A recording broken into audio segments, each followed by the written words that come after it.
Salam friends, this is Sabir. Let me show you Aconex around the task page. This is the first page when you log in the Aconex. It's like a Aconex home page. After top here, you can see the project logged into.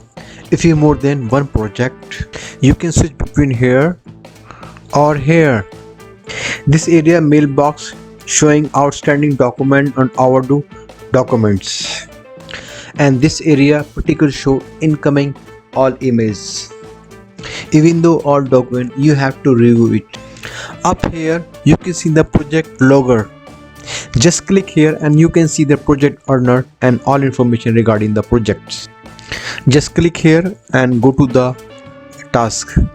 You can see like this. Then after you can see their button and just click here and you can see the dialog box like this, help. Then if you need any help, just type this directory here and you can take the help. Thank you for watching and like my videos. Next video we will learn document menu.